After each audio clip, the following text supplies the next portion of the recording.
Hello everyone, it's Jessica Michaels here. I have another Stop the Blur memory planner spread for you today. Now this one is one that I started a while back and it kind of laid on my desk for a while, actually probably for a couple weeks, and then I came back to it and finished it. So sometimes when I get stuck on a project and I can't figure out how I want to finish it or what direction I want to go, I just kind of sit it aside and do some other projects in between, and then I come back and honestly, it usually just kind of falls into place at that point. When you come back and look at it with fresh eyes, it just puts a whole new perspective on it. So that's been really helpful for me if I get stuck on something. So this one, I have started off using my Stop the Blur memory planner from Heidi Swapp, and I'm pulling out some Elle's Studio stamps here and a few different distress oxide colors. The red one is Fired Brick. I've got a yellow one here, which is my favorite. It's called Fossilized Amber, and then I'm gonna pull in a blue as well, and that one's gonna be Prized Ribbon. Or prize ribbon. I can't remember if it has a D on it or not, but I'll look and I'll put it down below in the description for you. So I'm just stamping my dates here along the left side of these pages. I am using a foam board on the left page there just to pop it up because I have some dimensional elements in my other pages, so it was a little bit hard to stamp on just the pages themselves with the book all together like that. So I kind of flipped the book and put that foam board underneath that side, so it made it a little bit easier.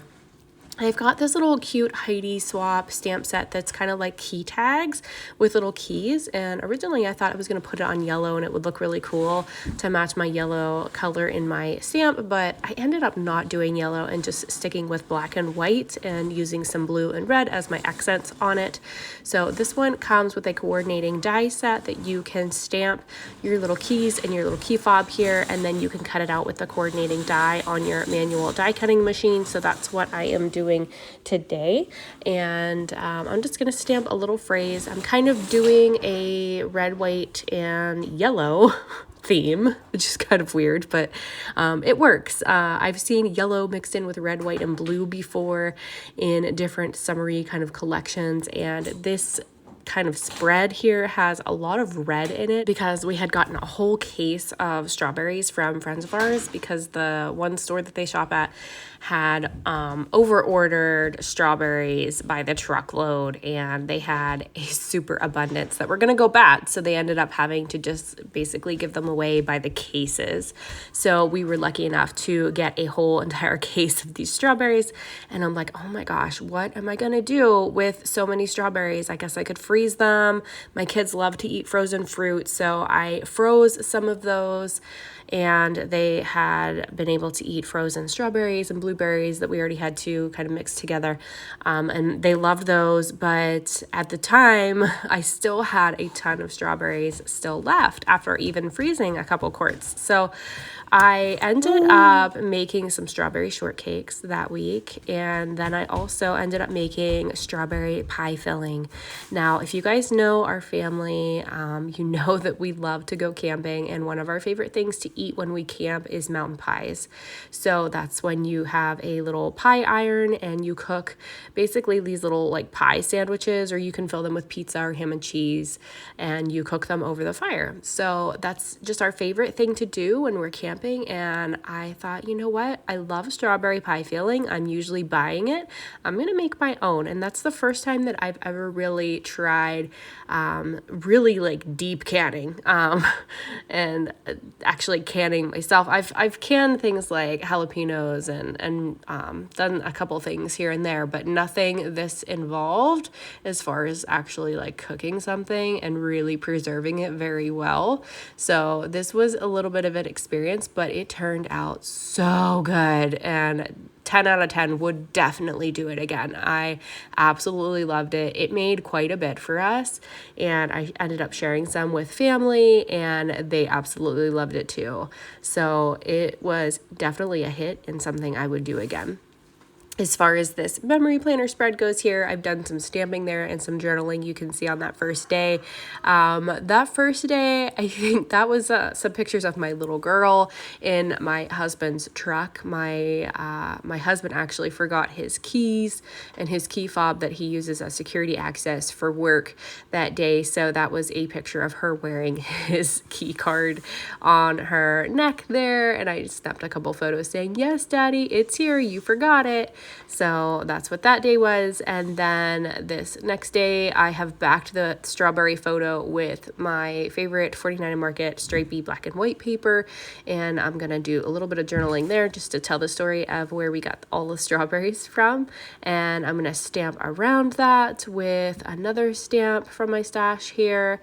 Again, grabbing this foam board because I know I'm going to need that again at some point here. I've got some photos of our strawberry shortcakes that I made that week as well. So lots of cooking went down this week and lots of yummy treats. These strawberry shortcakes were just amazing. Baby girl's going to be coming in here. She's got a little tractor she's playing with, and the pink thing is one of those like sound tubes that you pull apart. It stretches out and then like you push it back together or whatever, but it makes so much noise. I usually mute my videos anyways because my kids are usually down here playing, and then I voice over them as I'm doing now. But oh my goodness, if you could have even heard what was going on at this point in this video with her playing with that, she'd stretch it out and then put it back together. It's making so much noise. So thank goodness I do the voiceovers for these videos because I think it would have just driven me crazy. But I have here some Happy Planner stickers that I'm using. I've already stamped all my dates on the left sides, as you can see, and did some other stamping, mostly with some Elle's Studio stamps. I'm going to add these Happy Planner stickers. I got a lot of these books. I used to do Happy Planner planning, I guess. I used to have a Happy Planner and wrote down all the things and used it as my calendar, but I use Google Calendar now, and I have my whole life basically on Google Calendar. So I do that all electronically now, so I don't use those planners, but I still have a lot of those little sticker books. So a good way to use those still is in these little memory planner spreads. And these memory planner spreads are all the photos that are just kind of our daily life and left over from my 12 by 12 scrapbooks and my travel notebooks and mini albums. Anything that I don't use in any of those and I have left over, I kind of throw into this memory planner, and I do journaling on this and be able to tell more stories in here because I don't do a lot of journaling in my 12 by 12s or my travel notebooks. So this is a great way to get those photos still kind of scrapbooked, but you don't have to do a full 12 by 12 page, and then you can also put in your journaling as well. So it's been working out really well for me for all of those kind of miscellaneous little photos that are left over from scrapbooking that I don't want to throw them away, and I still want to document the memory, and I may have more of a story to tell. So I like to save those kinds of photos for these, and it's been working out really, really well. So I've got, that was a little paper pad by, I think, Flags and Frills. And you can see here is actually where I split the video. This is me coming back in a different week altogether. So the lighting's a little bit different. And I had some issues with my video quantity, like patching the video together. It wouldn't let me put this new video on with my old video because I started filming in a higher definition now. And it just it would not mesh them together. So I had to grab this video in my InShot app and then resave it in there to be able to import in here. So it was kind of choppy, and I'm just basically piecing things back together.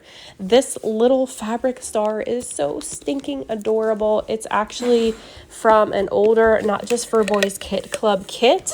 And I'm going to glue that little bad boy down here in a second with some Deluxe Nuvo liquid adhesive, as well as glue down this cute little title acrylic piece that I've grabbed.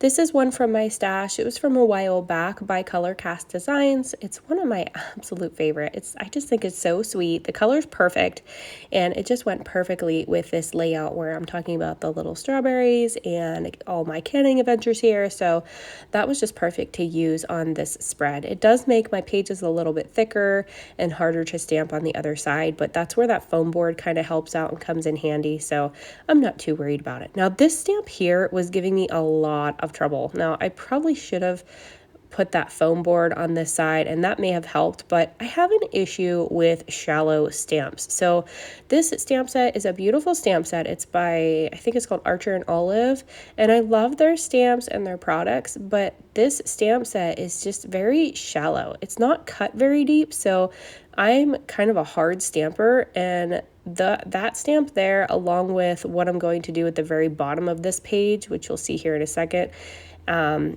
these banner pieces, these are by Heidi Swapp. They are shallow stamps as well, and I have just such a pet peeve about them. My stamps, when I use them, they need to be cut deeper than this because I am a hard stamper. I press pretty hard, and I am not a gentle stamper by any means. So when I'm pressing on these, I'm getting the impression of the rest of the stamp that has ink on it as well. So either I need to be more careful when I'm inking them up, or I need to be more careful when I'm pressing them down because I'm getting that extra ink all over there, or not a very good impression. So just some tips there with those types of stamps that aren't cut very deep, then just be a little bit more gentle with your pressure. So I have my little banners there at the bottom. I'm going to go ahead and start gluing these pieces down. I've done my journaling here on that day. This is pretty much all I'm going to do to this top part here. I like the way that this looks with a little bit of negative space. I'm trying to really train my brain to not fill every single nook and cranny on these memory spreads. So here I am filling in that space. I was trying to leave it blank, but I ended up putting some little doodlebug stickers in there, and it looks super cute. But again, I feel like I always have to add a ton of things to everything that I do. Those cute little alphabet stamps that I used to write strawberry shortcake on the left side, those are from Layle by Elle, and I am loving her products. They are just gorgeous, and those stamps, they just stamped so nice. Even though I was using distress ink with them, they still stamped so pretty and nice. Just finishing off this with a little bit of journaling over here. I've got most of this done at this point. Just kind of adding a little bit of finishing journaling there. And then over here, I wanted to add a little sticker. I had this perfect little scrap left over from that Doodlebug sticker sheet, so it worked out great to put right there on that right side of the photo. And then over here, I thought this one needed a little something here, so I put a little general store over there. So here's what the finished spread looks like. I really like how this one turned out. I feel like the colors really go together so nicely with the photos, and I really enjoyed making this one. So I hope I've inspired you guys and given you some useful tips, and thank you so much for being here, and have a great day. Bye-bye.